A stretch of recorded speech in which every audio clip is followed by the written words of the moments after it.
بالله من الشيطان الرجيم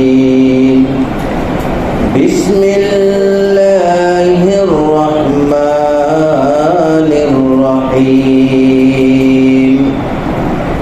يا أيها الذين آمنوا استعينوا بالصبر والصلاة إن الله مع الصابرين الله رب العالمين বলেন يا أيها الذين آمنوا হে ঈমানদারগণ হে ঈমানদারেরা আমি তোমাদেরকে বলে দিচ্ছি ইস্তাঈনু তোমরা সাহায্য প্রার্থনা করো বিসসবরি ওয়াসসালাহ সবর এবং নামাজের মাধ্যমে তোমরা আল্লাহ পাকের নিকট সাহায্য প্রার্থনা করো। আল্লাহ রাব্বুল আলামিন বলেন বান্দারে তোমরা নামাজের মধ্যে আল্লাহ পাকের সাহায্য কামনা করো, সবরের মাধ্যমে ধৈর্য ধারণ করে তোমরা আল্লাহ পাকের দরবারে সাহায্য প্রার্থনা করো। ইন্নাল্লাহা মা'আস সাবিরিন আল্লাহ রাব্বুল আলামিন বলেছেন নিশ্চয় আমি আল্লাহ তাআলা ধৈর্যকারী সবরকারী যারা আছে আমি আল্লাহ সবরকারীদের সঙ্গে সাথে আছি।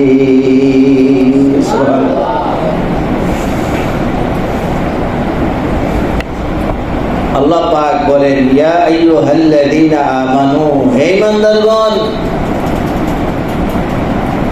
ইস্তাঈনু হে ঈমানদারগণ তোমরা সাহায্য প্রার্থনা করো, তোমরা সাহায্য কামনা করো, সাহায্য চাও।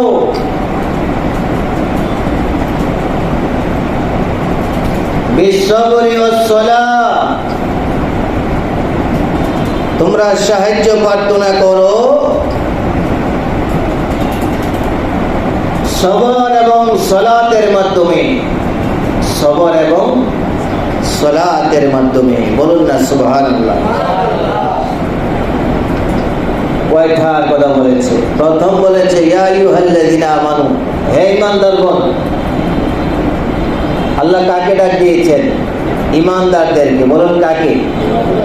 ঈমানদারদেরকে আল্লাহ ডাক দিয়েছেন হে ঈমানদারগণ আমানুস্তাঈনু ও ঈমানদারেরা তোমরা সাহায্য প্রার্থনা করো। সাহায্য প্রার্থনা করার কথা কে বলেছে? সবাই বলেন সাহায্য প্রার্থনার কথা কে বলেছে? আল্লাহ বলেছেন। আল্লাহু আকবার বলেন। সাহায্য প্রার্থনার কথা রব্বে কারীম বলেছেন।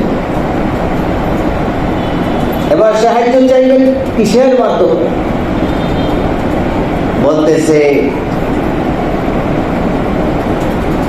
বিসসবরি সবরের মাধ্যমে ওয়াসসালাহ এবং নামাজের মাধ্যমে। বান্দারে তুমি যদি বড় কঠিন মুসিবতে পড়ে যাও, তুমি যদি দুনিয়ায় কোনো সংসারে সাংসারিক জীবনে পারিবারিক জীবনে তুমি যদি কোনো বালা মুসিবতে গ্রেফতার হয়ে যাও, তুমি যদি অভাবে পড়ে যাও, তুমি যদি কোনো দুঃখের সাগরে ভাসো, হে আমার বান্দারা যদি তোমার রিজিক তোমার অভাবে চলো, রিজিক তোমার সংসারে চলতে খুব কষ্ট হচ্ছে, যেই হালে যেই অবস্থায় তুমি থাকো, বান্দা যদি কষ্টে থাকো তাহলে ধৈর্য ধারণ করো। ধৈর্যের মাধ্যমে আমি আল্লাহর কাছে সাহায্য প্রার্থনা করো। এই ধৈর্য ধারণ করা এটাও শ্রেষ্ঠ ইবাদত। জোরে বলুন সুবহানাল্লাহ। আল্লাহ রাব্বুল আলামিন বলেছেন বান্দারা আমানুস্তাঈনু তোমরা ধৈর্য ধারণ করো, তোমরা সাহায্য প্রার্থনা করো বিশ্বরে সবরের মাধ্যমে, ওয়াসসালাহ এবং নামাজের মাধ্যমে। তাহলে আমরা যদি দেখি সবরের পর আল্লাহ পাক আগে বলেছেন সবর ধৈর্য, আল্লাহ বলেছেন আগে ধৈর্য ধারণ করো, তারপরে বলেছেন আল্লাহ পাক নামাজের কথা বলেছেন। প্রথম আল্লাহ পাক ডাক দিয়েছেন ইমানদারদেরকে, হে ইমানদারেরা তোমরা সাহায্য প্রার্থনা করো। কোন সময়ে?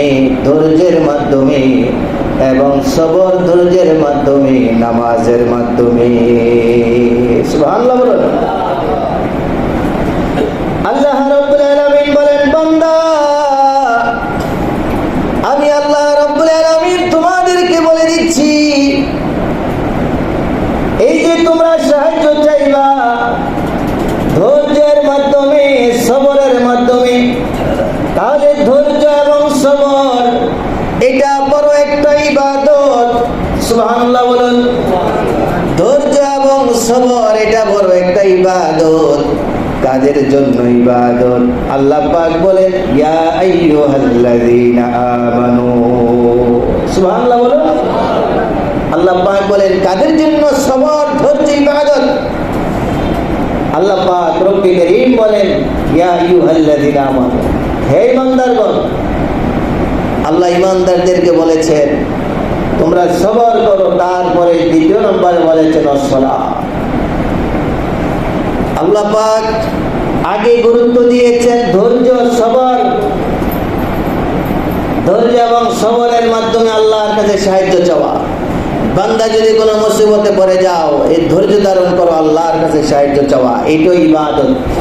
এটা ইমানদারের জন্য কি ইবাদত? সবাই বলেন ইমানদারের জন্য এটাও কি ইবাদত?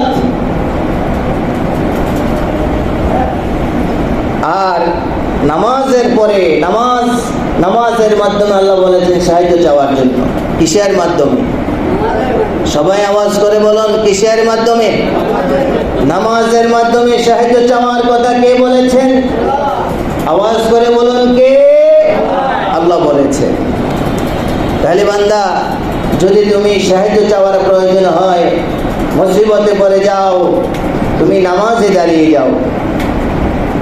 নফল নামাজ, ফরজ নামাজ, ওয়াজিব সুন্নাত নামাজগুলো আদায় করো।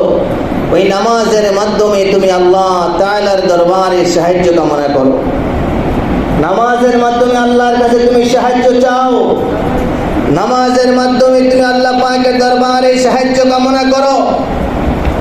আজকে আমরা যখন কোনো মুসিবতে পড়ে যাই, ধৈর্য ধারণ করি না, ধৈর্য ধারণ করতে জানি না, বরং আমরা বিরক্ত হয়ে যাই আল্লাহর উপরে। নাউজুবিল্লাহ বলুন। যে আল্লাহ কি দেখে না আমি কোন অবস্থায় আছি? আল্লাহ পাক বলে বান্দারে আমি তো দেখি, তোমাকে বলে দিচ্ছি তুমি সবর করো। তোমাকে বলছি তুমি কি করো? সবর করো। আমি আল্লাহ দেখি, আমি আল্লাহ শুনি, আমি আল্লাহ জানি। তোমার সৃষ্টির আগে আমি আল্লাহ তোমার খবর জানি। চলে বলুন না আল্লাহু আকবার। হে আমার বান্দারা, এবার তোমরা